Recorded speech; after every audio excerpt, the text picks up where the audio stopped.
Hey guys, Troy back again with Kamikazes for your second review of Season 3 of Arrow, Episode 2, named Sara. The show opens up to find Roy, Oliver, and Felicity walking down into the quiver and finding Dinah next to Sara's body.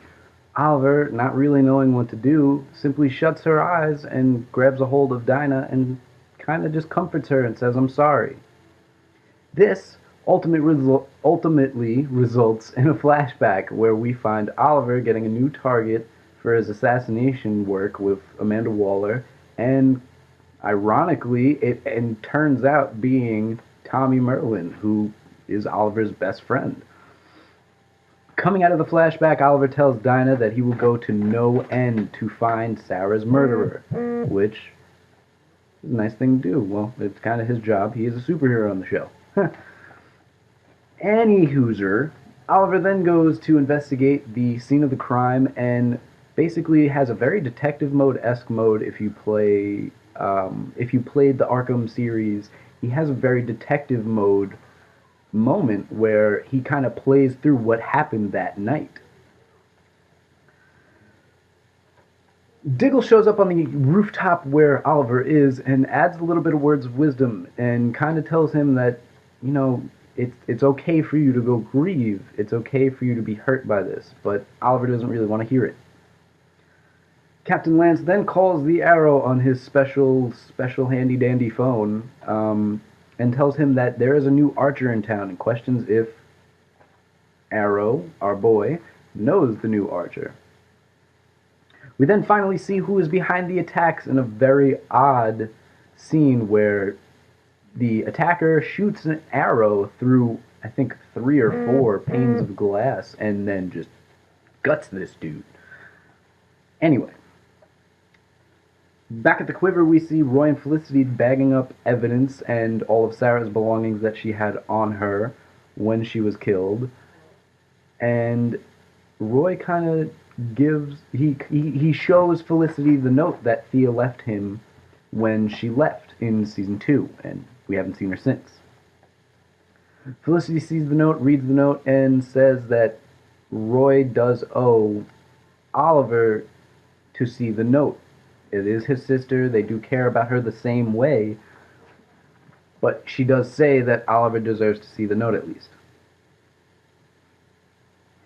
Felicity is then seen going to QC because she had a phone call while Roy and her were having a conversation, and she meets with Ray Palmer after a very heated screaming, well, more Felicity screaming at Ray. They have a touching moment where you see the softer side of Ray Palmer, and it kind of gives us hope that maybe this will be a new relationship in the series and in this season.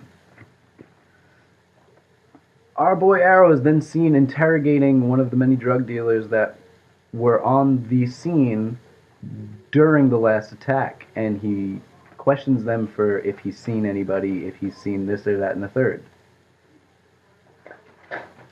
Based on the info given to him by the dealer, we discover that Simon LeCrow, I told you all, aka Komodo, get it? See, I told you there'd be a certain dragon somewhere, has been committing all of these murders. Given all the info to Felicity, Arrow tracks Komodo down while Komodo is going after another one of his targets. We are then treated to one of the coolest scenes this season thus far. It was kind of like an archer jousting match where they're kind of like Komodo's just trying to take Arrow down and Arrow's just like, yeah, I'm cool. I duck all these arrows, bitch. Smacking him out of the way and whatnot. And he takes down Komodo, but Komodo, in some crazy baseball slide that from hell, kind of stands up while sliding on the ground and nails our boy Oliver in the arm with an arrow. Dinah, who is back at the quiver before the jousting match begins, leaves and reappears at the hospital to question LeCrow's newest victim. Back at the quiver, Oliver and Felicity have a conversation about why Oliver isn't showing emotion, and then he states everyone is looking towards him as, well, he is their leader, so everyone is looking towards him as the leader type role to do something and make sure that this does not go unchecked. So In result, he says, you guys can grieve, but once I start grieving, then no one else can, because Oliver, as we know, he's an emotional guy. He does hold things near and dear to his heart, although he shuts out a lot of things. Back at the hospital, Dinah gets a lot of info out of the victim and find out all of the victims are connected through an oil deal through Ameritech, a company owned by Tom Weston. Then, whoosh! All of a sudden, an arrow flies through the window, and Komodo finishes his job and ends the poor victim's life in front of Dinah's eyes. Going back to the quiver, Diggle tells Ollie about Argus looking into LaCroix when Roy decides to tell Oliver about Thea's letter, blaming himself for her leaving, which he really shouldn't, because it's not his fault. He told her, we can leave together, we can be together. But he also had a duty to Oliver as his protege to fight with him during the siege. Jumping back to the hospital, Dinah is leaving while Captain Lance is arriving to the hospital. After a quick conversation and him being kind of upset that she lied to one of his officers just to get at the victim, she is called back by Felicity and tells her to meet at Verdant. Back at Verdant, the team establishes Komodo's next target, Tom Weston. Oliver then creates his plan, kind of, and Dinah wants to go, but Oliver tells her no, that it is too dangerous, that although Sara was trained by some of the most deadly assassins known to the world, that Dinah really doesn't have traditional training, so if she were to come, she would most likely get hurt. Weston, ironically, will be at Ray Palmer's new charity event for QC. And this kind of pisses off Felicity a little bit, actually, because she's still upset about the whole situation.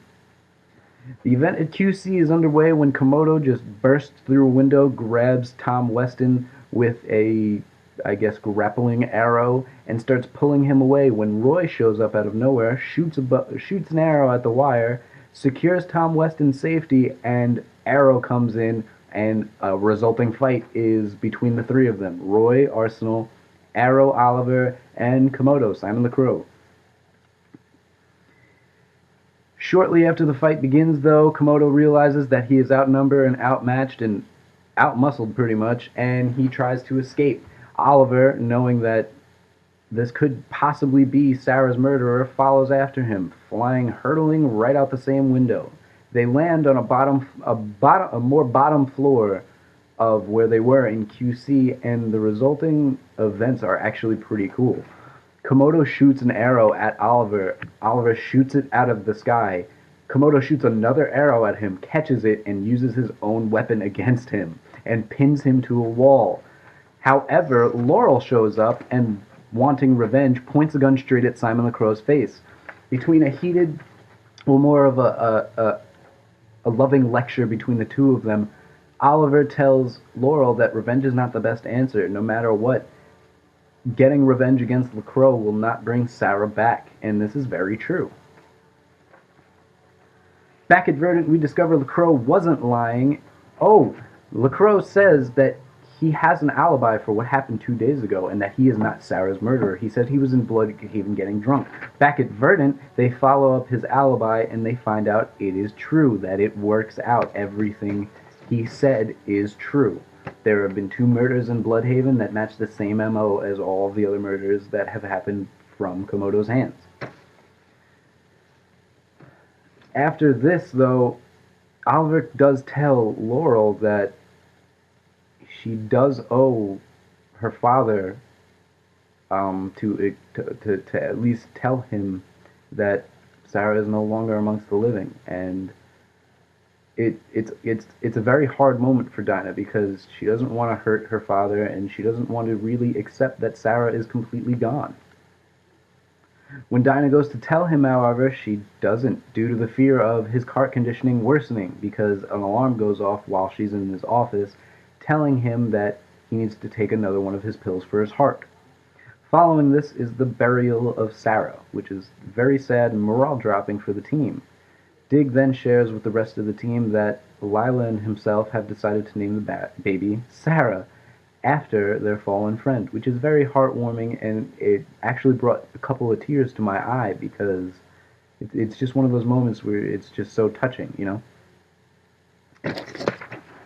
After a quick flashback, Oliver in the quiver tells Diggle he is going to get Thea, and also that he does not want to die as the Arrow. Diggle simply states, then don't, my friend. Which kind of means, like, try to make both lives livable. You need to be Oliver Queen to keep up appearances, and you also need to be Arrow because now people look up to you, you know? We then have a series of cuts.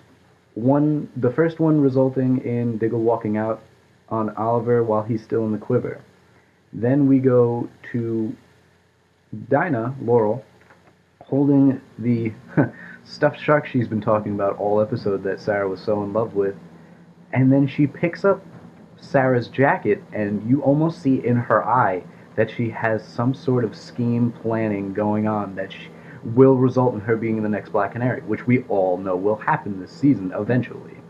We then go to Diggle, who is putting baby Sara to bed, and it's a very warming. It's in the sea of this cold, dark episode. It is a very warm moment where we finally do have some sort of hope that this season will brighten up and everything will work out for everyone.